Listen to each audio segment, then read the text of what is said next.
I don't know what our fastest game is going to be here for MSC, but it could start off here. Well, let's find out as we head on into the game. Our very first match to kick things off here for the Mid-Season Cup 2025 here at the Esports World Cup 25. Let's kick things off with TLPH on the blue side up against Ultra Legends on the red side. Now, as we all know, CarlTZ has been known to be that guy.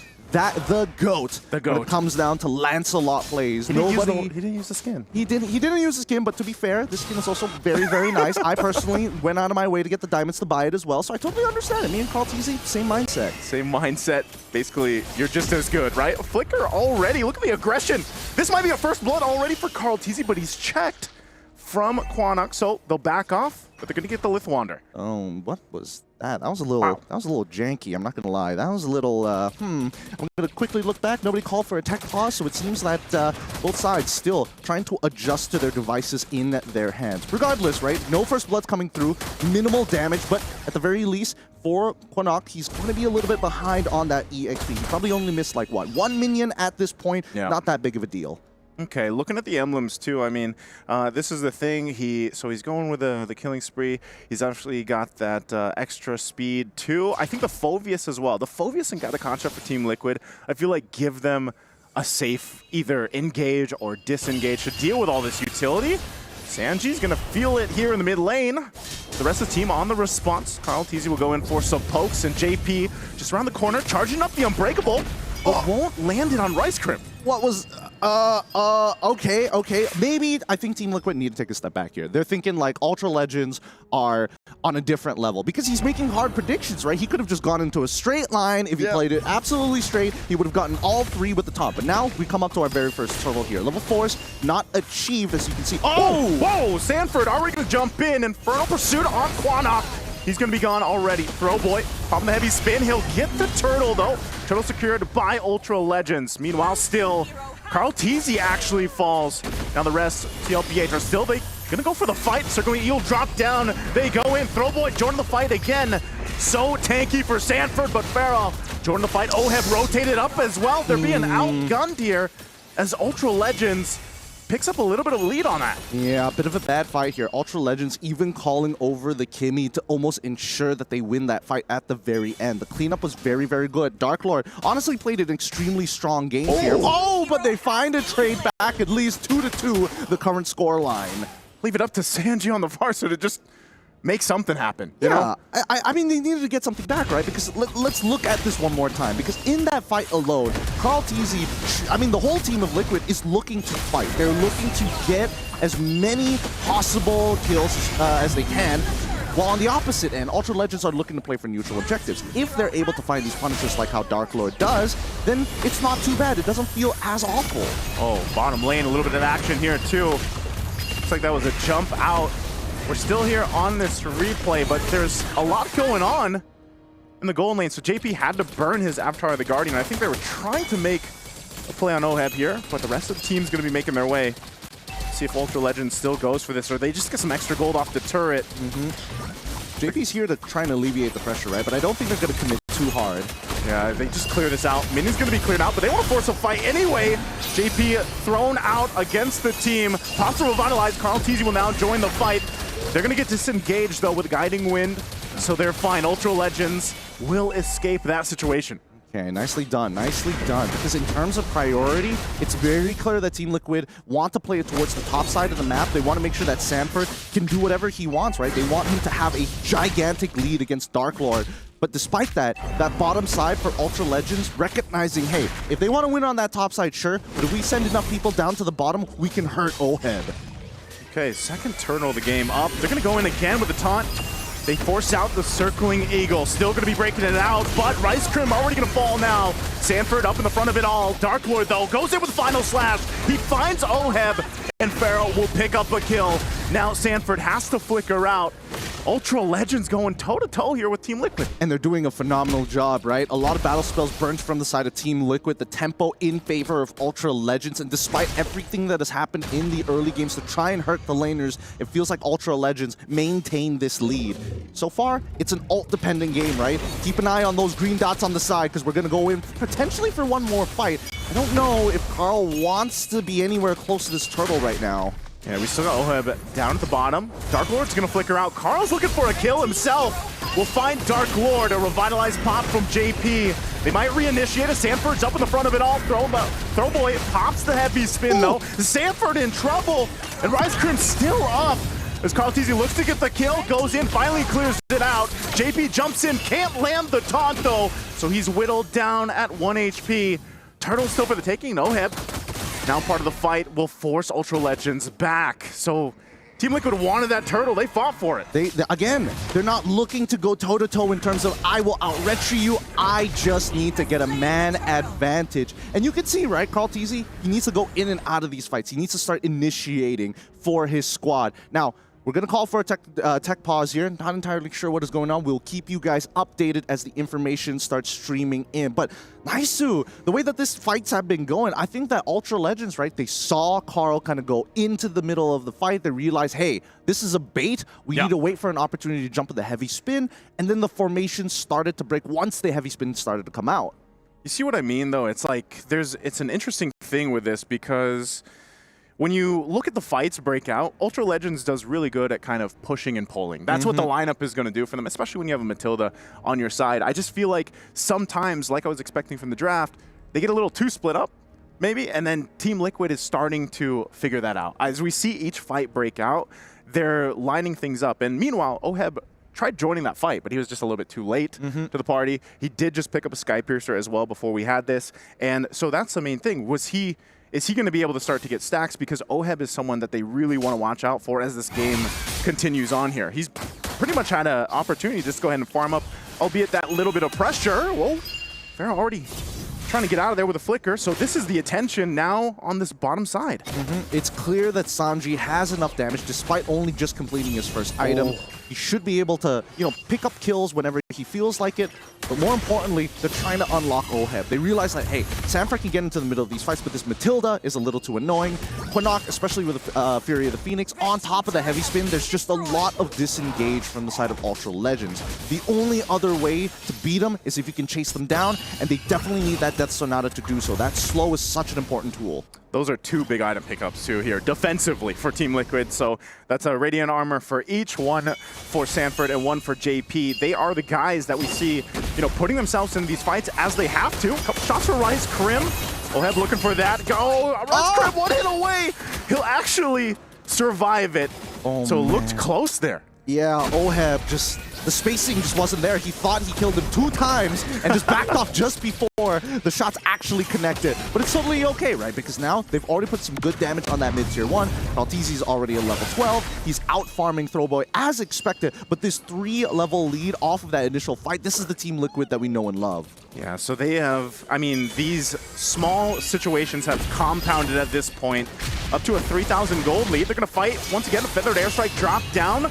They want to clear out this mid lane. Throwboy jumping into the fray, pops the heavy spin, and once again, everyone thrown around.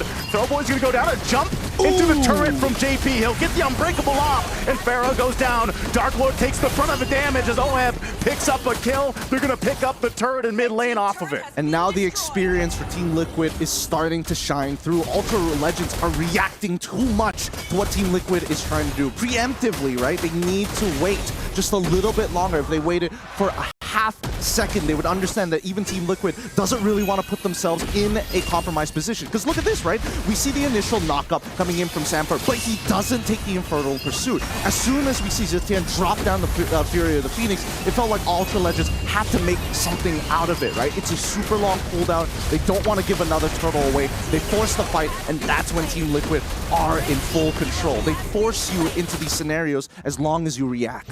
Yeah, really difficult to kind of see how those fights break out for Ultra Legends, because you're seeing where that kind of patience that we saw from Team Liquid earlier in the game has compounded up to this point. They're able to go ahead and just kind of outgun and out-survive a lot of the members right now. Again, they're going to try to force them off of this tier 2 turret. So with this kind of lead, it's up to Team Liquid to just kind of take what they want, and we're seeing Ultra Legends try to maybe respond to that and be a little hesitant. I mean, they're extremely hesitant, right? They saw what happened in that last fight. They reacted too much to it. And now with that 3-level lead, it's even clearer that Throwboy can't... Oh, hold on. Whoa, JP jumping in the turret. It's going to get stunned for the Fury of the Phoenix. Pops the Revitalize, but will go down anyway. Sanji dropping down, covering fire with a feathered airstrike. Oh! And Carl TZ goes in, cleans up a couple kills, gets a double. Does enough damage under the turret. They're under the tier 3. They don't care. Oheb goes in, gets a double himself. Team Liquid. That was too clean. That was too clean. I mean, Ultra Legends had the correct idea. Take out JP, take out Samper, separate the front line and the back line. And then you have an opportunity to force Carl, force Oheb in positions where they need to go out of their way and overextend to make it happen. But Team Liquid, they've got the mechanics to back themselves up. They have the lead to make sure that these waves are fully utilized, especially for someone like Carl, because Lancelot, he loves those waves. Yeah, I mean, it's something to be expected, I guess, with a Lancelot where you're under like tier 2, maybe tier 3, but then Oheb jumping in on the action too. That just shows once again that they have gone into the Stampede form, this form that they're used to showing in a lot of the competitions that we've seen Team Liquid play in. So this gives them a massive lead. This is going to be a Lord in their hands. And Ultra Legends is going to have to hang on here. Hey, man, when the SSJ, the trio, takes some damage, that's when you call in the baby cakes. And so far, it's working out perfectly. Oh, my God. Daddy JP jumping on in, taking out Throwboy. He's going to be fine. Pops through a Vitalize. They're going to work on this turret. Shield's going to go down. Dark Lord won't find that final slash either. So they have to get ready. Even without the Lord, Team Liquid marching into the base, looking to end game 1 in a quick fashion. Top turret gonna be worked on, and Ultra Legends will hold on for as long as they can. They know how to push up the pace. 12K gold lead. This is a checkmate scenario unless Ultra Legends can make it to 42. But every single time they walk out, that feathered airstrike reminds them you can't walk up. Okay, without the feather airstrike, I don't know if Team Liquid's going to be able to end the game unless they can turn this fight completely in their favor. Dark Lord could be in trouble. Final Slash going to be used. Has to flicker defensively. Carl TZ doing work under the turret.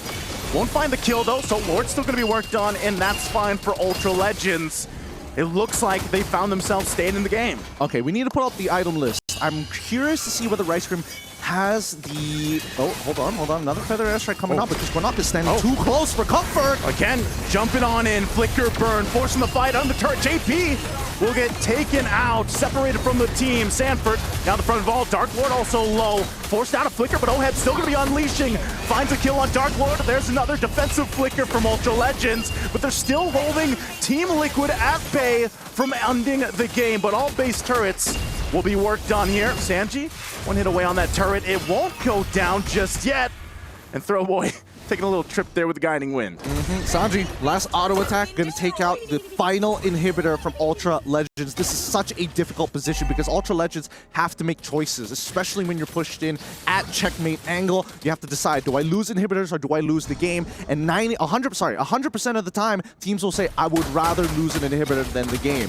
They do buy a little bit of time for themselves, but the inevitable is coming. We look at the items and quickly realize that, hey, a Sky Piercer pickup coming in from Pharaoh. Kind of interesting here, a little dangerous, I'm not gonna lie, but we do see that the Flask of Oasis has already been complete, and that's been why we've been seeing more aggressive moves from Dark Lord.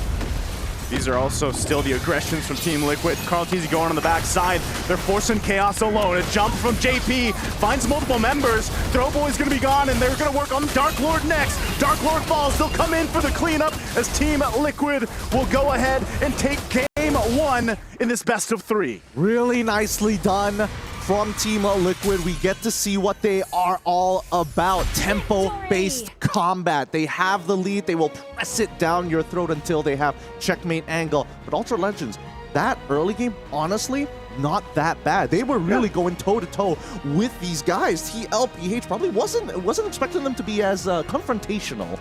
Yeah, I mean, they had the utility-heavy, very tanky early game lineup that is designed to mess up early game aggressive rotations. But there was one thing that Ultra Legends forgot. Taking care of their mid-game power spike. I feel like they were a little bit too early with going for the 5-man rotations. Because even though Pharaoh had the lead up against Oheb at one point, since Oheb went to, okay, you guys are going to stick us 5? Okay, 4 members of my team are going to go. I'm just going to farm. Pharaoh was a little bit too busy joining the rest of the team. I mean, I got to give it to Ultra Legends, right? I don't mind teams going for these 5-man rotations, like calling in Pharaoh to kind of get involved. If he gets a single assist, it's not too bad if you're giving half away your gold shielding over to Oheb, considering that you could also get a bit more from that mid lane at the same time. But here's the thing, right? If we're talking about the micro, I think the biggest problem we saw from Ultra Legends was the overcommitment. Yeah. Not only the overcommitment, but kind of just throwing everything at the wall. And the question is, but why, right? I was going to say, Gideon, like, and part of that, you know, pun intended or not, Throwboy was literally throwing himself into a lot of these fights because he was maybe the guy that wanted to go ahead and split them up or try to set things up. But like I was saying, you have so much utility that maybe it's almost just an overload, right? And a lot of the times when we see these later fights towards that mid game, towards the late game, it was Team Liquid just knowing that power spike timing that they worked against. They knew that once certain utility was used, then they could actually respond to it really well and collapse down. And I think they saved some of their major crowd control, whether that was JP jumping in towards the back, Carl TZ making that angle with the Lancelot is what worked out so well for them. I think it's the tunnel vision that really hurts me when I see a composition like this. Because again, you have an Arlot who literally has everybody on your side, on your composition, to trigger your passive, which is amazing. That means you get to use that vengeance basically for free all the time, but he's never the first in the fight. Every single time we see Throwboy come in, make that initiation, it looks good. Zitian suddenly drops her out, and you're like, but why? You could hold that for a little bit longer. And even Kimmy as well, with the traction pulse, you're looking specifically for the feathered airstrike 90% of the time. You're not looking at using it as a quote-unquote initiation tool, more so to disengage. Yeah, it felt like all the abilities that Ultra Legends were throwing, it's as if they were acting that they already had a high damage carry online and ready to go. Yeah. But then, as we saw early on, yes, again, you delayed the eventual power spike of the Team Liquid lineup, but then you didn't set up Pharaoh enough for success. Your one core damage dealer. Again, Liquid's lineup has 3 core damage dealers on them. The Granger, the Farsa, and the Lancelot. And that's why I say it was so, you know, in a sense where you were allowed to be that trigger-happy Farsa. You know, you can just go ahead and drop down the feathered airstrike every single time it's up. And that's what we saw Sanji do, because he knows that, all right, Carl TZ, Oheb, they can go ahead and clean up, or they can go ahead and even have enough damage that if he doesn't have the feathered airstrike, and it's a pretty quick cooldown later on towards the end of the game, where he was fine. Yeah, I have to say though, for the lineup of Ultra Legends, I do like what I saw for the first 2 to 3 fights.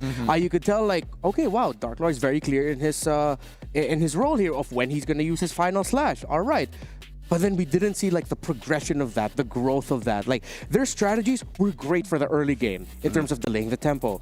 But then once it got to the mid game, once Liquid has items, you're gonna have to change things up. Well, here's the thing, right? That's where we see the big difference in experience between both of these squads. We saw that Team Liquid with the lineup that they had. They're like, oh, it's very topside heavy. Like, EXP should technically smash, right? Like, Samford should be winning against Dark Lord in the lane matchup alone. And therefore, with a little bit of help coming in from Sanji and the San start working together, you know how that usually pans out.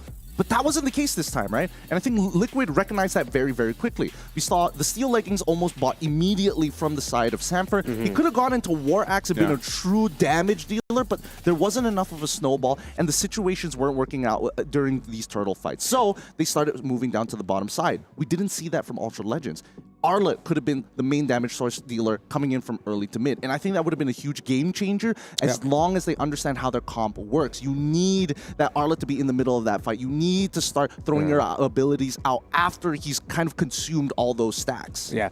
Now I know Team Liquid won in this one, but nice. I feel like early on, you could sense a little bit of frustration with Liquid. There were some slightly off timings with their entries. I want to say I expect that for day one for a lot of the teams, honestly. Like, to be fair, you know, like they've been scrimming, they've been preparing, they've been in their own respective boot camps. But ultimately, when you get to the tournament, you know, I kind of expect some of to dust off whatever cobwebs they would have. I don't know if these guys still have any cobwebs, but you know, but also just adjusting to the tournament setting and being on these devices and everything else. So, yeah, maybe. But I think it's expected for all the teams that will be competing from Group A and Group B.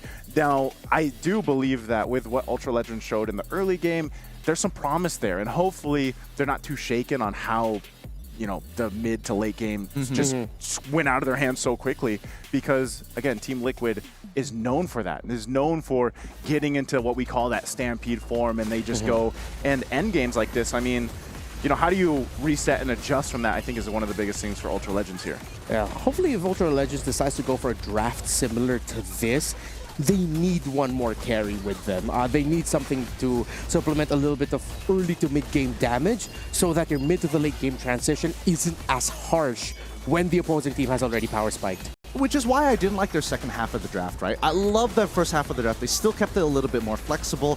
However, coming into the second half, it's like, man, you're really pushing yourself in a corner and you're highly dependent on your mechanics. As you can see, they can push buttons, but it's also clear that they're a little immature at how they kind of make the read on the game in comparison to Team Liquid, who is like shifting attentions, are able to kind of turn things around and more so play around that tempo, which is something that Ultra Legends needed to do for a composition like this. Yeah, I feel like the Matilda pick actually in the second phase was a little bit too laser focused on what JP could pick. Yeah. It's like they were thinking more about let's take away a JP hero than what else do we need for us. And what was their last one was the Zetian, right? Yeah, it was the Zetian, yes. What would have worked better than, in the mid lane against a Farsa? Well, personally for me, I think Zetian is okay in these types of matchups. She has enough range to not have to like forcefully take trades against the Farsa in the laning stages. She feather airstrikes, you press your ult. That's basically the general gist of it. I think that the order of picks should have changed. They should have picked the Zetian first, and then afterwards hold up and say, we already see the Lancelot, so it doesn't really make sense if we do see the Matilda get paired over on the opposite side for Liquid, and they could have responded later down the line. So again, that's just me personally. They could have started switching things up, put Arla into the support section, then put the Akai into the EXP, and then pick a Fredrin up for themselves if they wanted to, or more damage oriented, kind of up to them. Yeah, that's it for our takes for game number 1. Remember, this is a best of 3, so we have potentially 2 more coming up. There are a lot of teams here in MSC and a lot of journeys to lead to where we are today, and this is the journeys of one of those teams.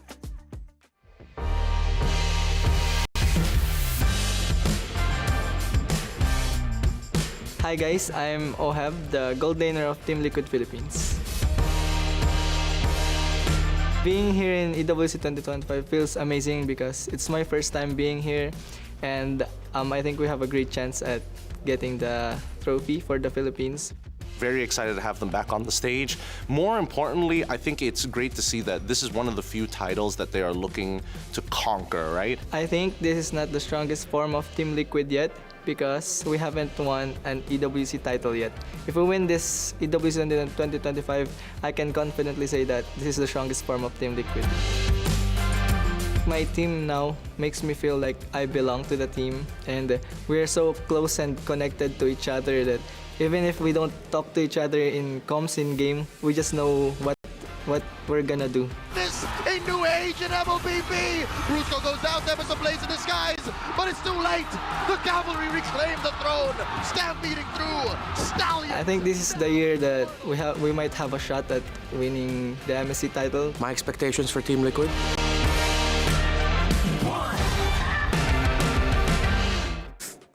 Yeah, I guess that's a little bit of a fearless forecast. If you ask me, my expectations for them, yeah, but I don't want to jinx it anymore, so I'm not going to expound on that. So, yeah, Team Liquid was still humble as ever, even Oheb admitting that they don't want to say this is their strongest form until they win the championship. But you gotta admit, they're looking pretty dang good so far. I think looking good is one thing, but we need to see them be really stretched, right? I think that's the only time we're going to really be able to tell whether they are in their prime form. And so far, even a couple of missed mechanics here and there, like really is like, this is the first game. Let's just warm up the fingers a little bit, get the joints going. Yeah, that's what I think.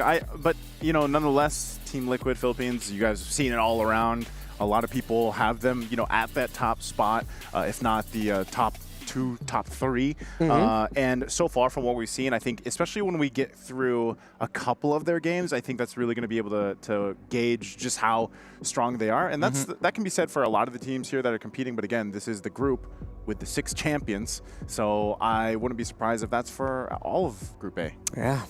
We all know that we are in the middle of a massive international event right now, but in your games there is also a great event going on as well with the Dino Planet event for All-Star 2025. It's been going on since June. If you haven't logged on, you're really gonna have to catch up. There's a mini game in there with a little dinosaur hopping around.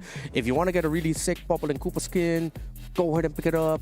But yeah, join us for the event. tournament. There's a lot of good prizes, a lot of surprises in the map, so check that out. Now, as we head into game number 2 for Ultra Legends, do you think there's enough room in there that we could see a surprise here? Are they gonna suddenly show a different hand, maybe something that they're saving a little bit later in the tournament? Because, come on, what better way to make a statement than to take a game from Team Liquid in the very first match of MSC 2025 group stages, right? Do you show your hand now, or what? What does Ultra Legends need to do here? Well, based on what we've seen in game number 1, I think, playing highly early game composition, if you're going to make those 5-man rotations really make it count, at the end of the day, it's going to be boiled down to simple MOBA fundamentals, right? Trade well, be effective, and if you can close out the game really, really fast against Team Liquid, that would kind of be ideal.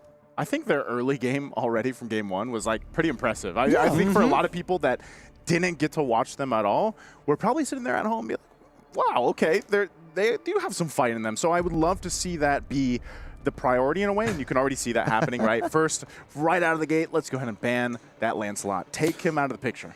Well, I feel like that's a little bit too much of a prio ban there, but I mean, big respect begets respect. Sometimes you just really got to take it out, but interesting. That opens up a massive pool of heroes available now. It does open up a massive pool, but I think the real question is where are the priorities, right? TLPH, first off, getting rid of the Boxia, totally okay. I want to see whether Ultra Legends, because what we see from very fresh and new teams coming down to not only international stage, but also professional play, is that they tend to have the habit of, if we ban it on red side, we're also going to ban it on blue side. And it seems to be the case here as well, right? Get rid of the Uranus, let's see. If the next bans are looking along the lines of like, what are the biggest? Was Phoveus that big of a problem? I felt like they handled Sanford pretty well, despite the bad matchup.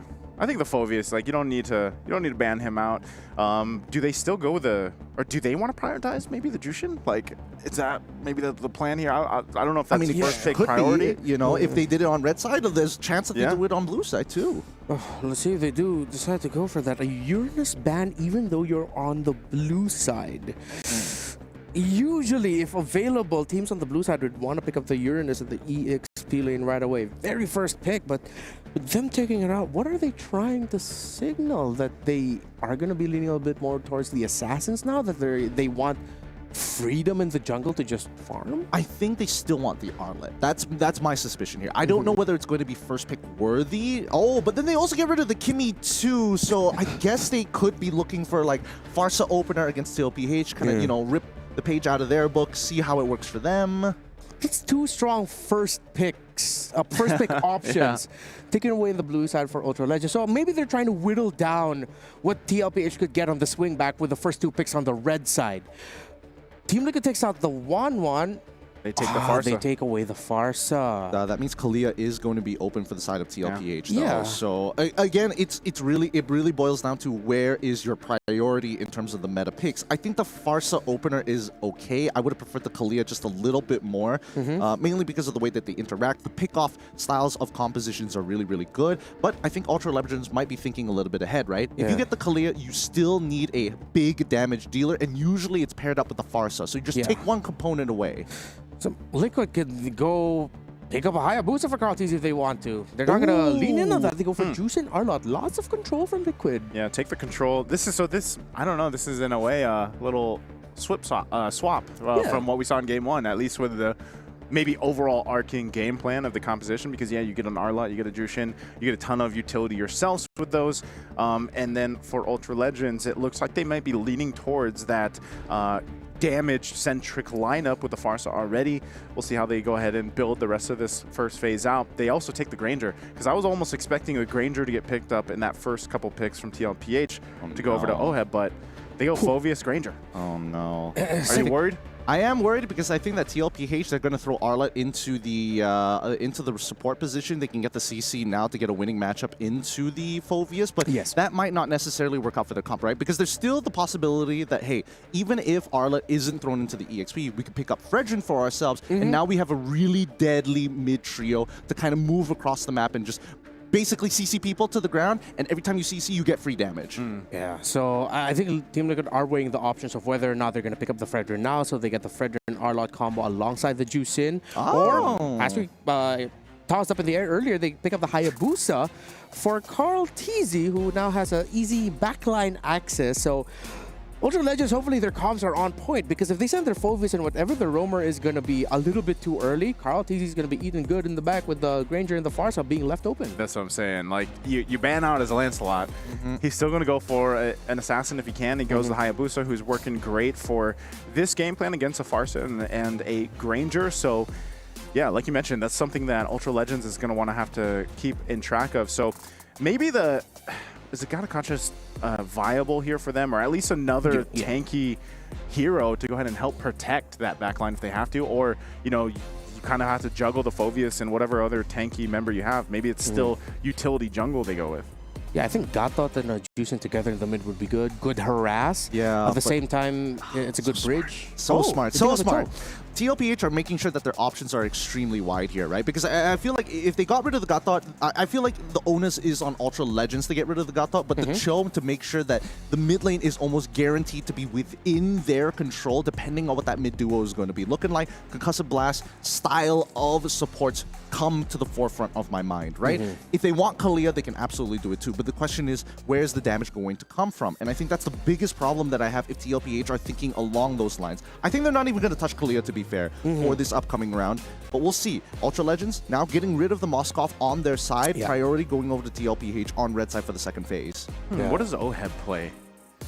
He's got like a good amount of options here still. Irithil's banned out, Moskov, Kimmy, Granger's taken. Does he actually go the Harith, who hasn't worked? I know you guys, is it you, Ryan Moore, that's not a fan of the Harith? Yeah, I'm not a fan of the You're Harith. not a fan of the Harith. He can still play Bruno or Beatrix, to be fair. If he goes Beatrix, it's almost guaranteed to be Kalia on the other side, or they can pick up Kalia now, and that's the signal. But there's so much reach on the side of Ultra Legends that either a Bruno or a Carry, which are like on the top of my list right now, is going to have a lot of difficulty. And considering that you don't see the roam yet for Ultra Legends, best to save the gold pick for Oheb last.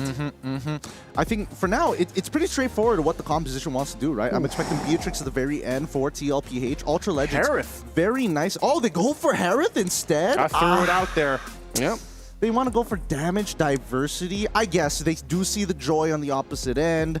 Tigreal is also a little annoying to deal with, but I think Ultra Legends, very standard like Southeast Asian style of composition that we're very used to seeing in our own MPLs. Yep. I like the draft shown off by these two teams, Ultra Legends. Let's see if they'll be able to execute. Gideon and Naisu, you guys have a little bit more time to expound, and well, you're going to be casting. I'm just going to be watching. No worries, man. You enjoy being a fan for now. You and me, Naisu, we're going to be heading on over to game number 2 in just a little bit, but looking and breaking down these final compositions. What do you think about TLPH? Because I think that's the biggest question mark with the way that they were positioning themselves. It's like, we could have some really nice combos. Yes, it does come at a cost, but I don't think it's that bad if we play well. I like it, man. I like TLPH because they have pick-off potential with the Kalea, and you guys mentioned that quite a bit through the draft. But then you can fight really well into a Final Slash Zaman Force combination, and then you have a Jushin to help set that up. So I like TLPH's draft here. Okay, let's head on into it. The Mid-Season Cup 2025 continues here at the Esports World Cup live in Riyadh. The second match between Ultra Legends, now on the blue side, faced off against TLPH on the red side. Man, blue on blue. It's okay. Wait, what about you, Gideon? What do you think here? Who are you signing with here? I think my biggest problem is the lack of potential damage from the side of Team Liquid, right? Like, I agree that Carl TZ is looking for these like one-off pickoffs. Right. But then when the fight is done, what happens then, right? Yeah. If Sanji ends up collapsing in the middle of that fight, if Oheb, who's probably not going to participate for at least 9 minutes. Whoa, JP getting really close. First blood for Throwboy. Ultra Legends will pick up an early kill from JP. And all this because overextending on a Little Wanderer. That was a little strange, not going to lie, but hey, still recoverable. Okay, Throwboy once again looking for Sanford. Will get the flicker, uses the retribution as well. Still gonna be going. Couple hits away for Sanford. Oh, Throwboy picks up another kill. He's 2-0 early on. He's 2-0. He ends up missing a cart minion, which is gonna really suck for him. I mean, what to do? What poor Sanford? Can't do much about it. Let's see how Ultra Legends continue to play, because this is where... Whoa, okay. All right. Bit of a mistake there coming up from Kunok. Wasn't expecting him to die, but I thought he had wings by wings, so... Oh, a little unfortunate there. Yeah. Up here, up top, Oheb delaying, and there's the shadow kill from Carl TZ. The timing on point. Meanwhile, in the middle lane, JP goes down again, but still, Sanford joining the fight now. Dark Lord takes a couple hits. Won't be be able to survive that, though, as Sanford now converts. So Team Liquid finding their own, I guess, through this aggression.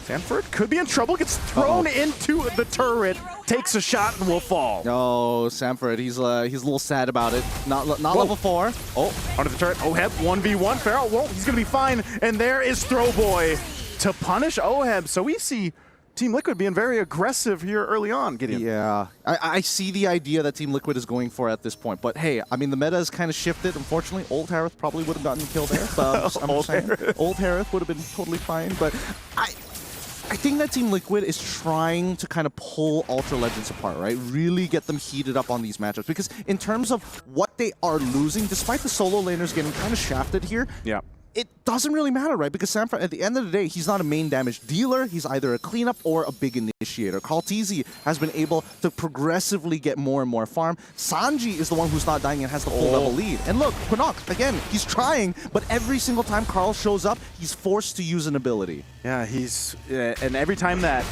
Flicker is down, the timing is going to be there for Team Liquid to go ahead and punish it once again. So now up here in the gold lane, Pharaoh won't escape that one. JP comes in to make sure they secure that kill. So Oheb, JP doing work. Still a minute away on the objective though, so Team Liquid will go ahead and continue to put pressure up here on the turret for now. Now, most people... Oh, wait, hold on. Let's see how this plays out. Sanji could be in trouble here. Throwboy has quite a bit of damage, but enough crowd control will keep him alive. Sanji relying on the team here. Great Tsunami Slam.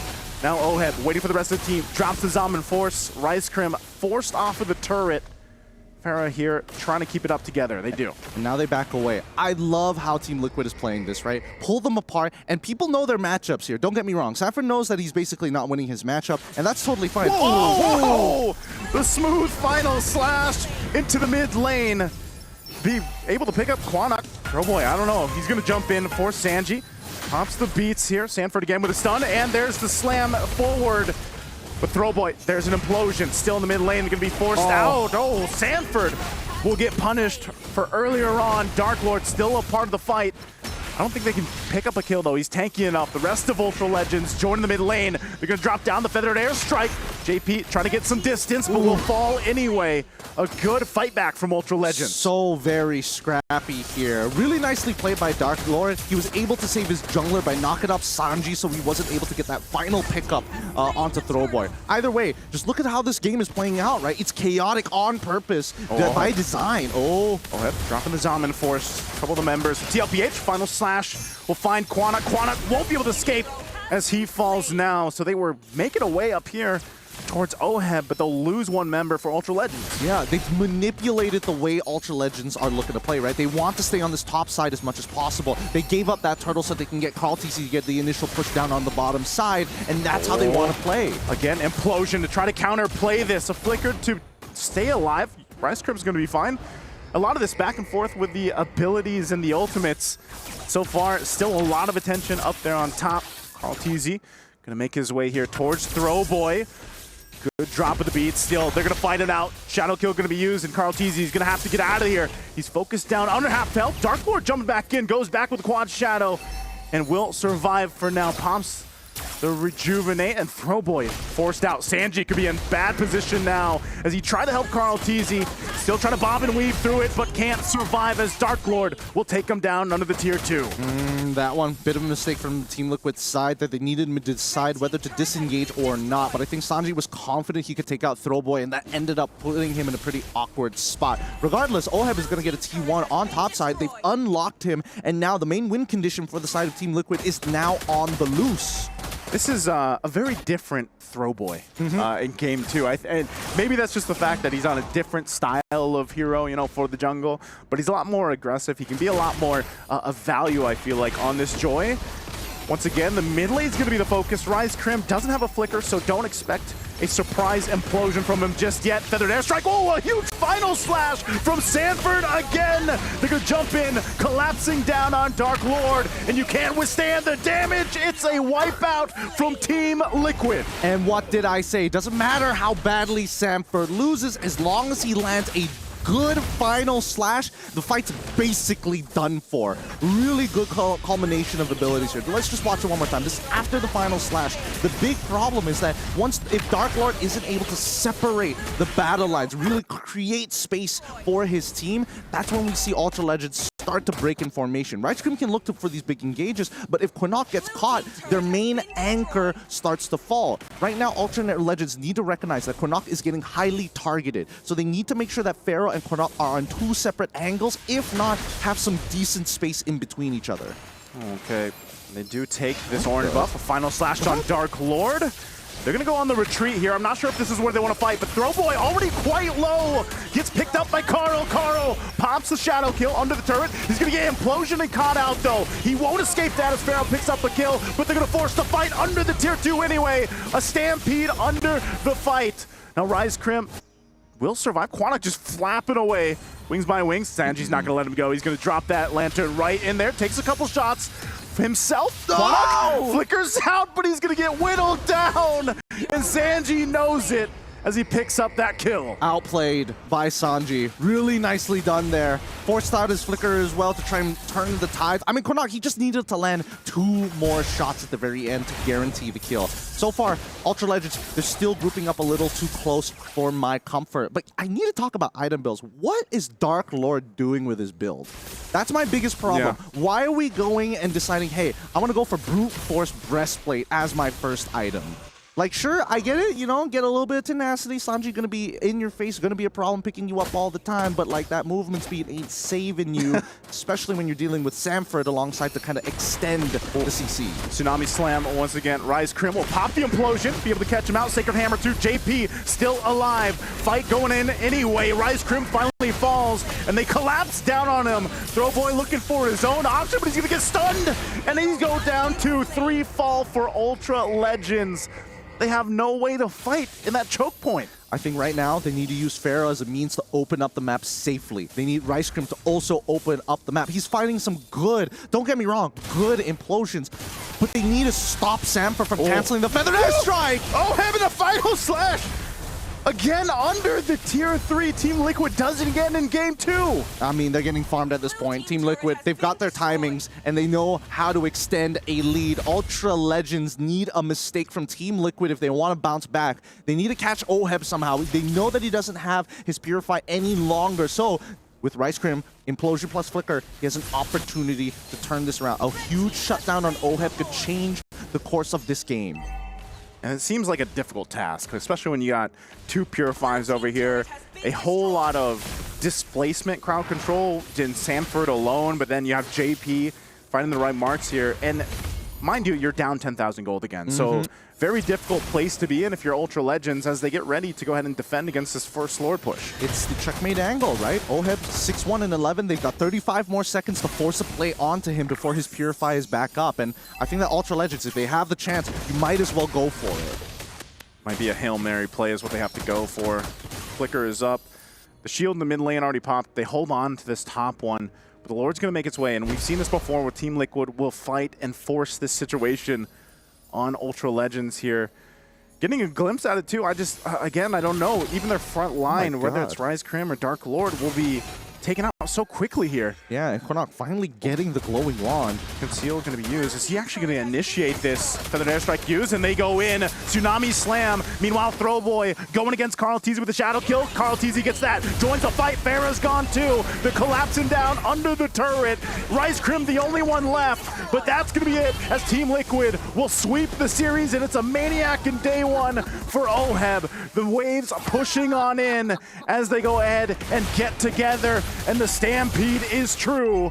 A sweep for the series. Disgusting play coming in from Oheb. His mechanics really just showing like, hey, maybe Harith hasn't really changed as much as we thought. You just got to be that good at the hero. But I got to give it to Sanford, right? Despite losing in the early